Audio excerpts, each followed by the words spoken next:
நான் உங்கள் வீட்டு பிள்ளை, இது ஊர் அறிந்த உண்மை. நான் உங்கள் வீட்டு பிள்ளை, இது ஊர் அறிந்த உண்மை. நான் செல்லுகின்ற பாதை பேரறிஞர் காட்டும் பாதை.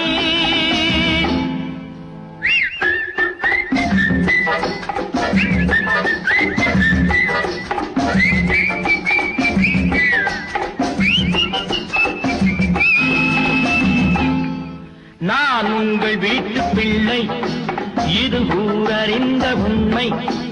நான் செல்லுகின்ற பாதை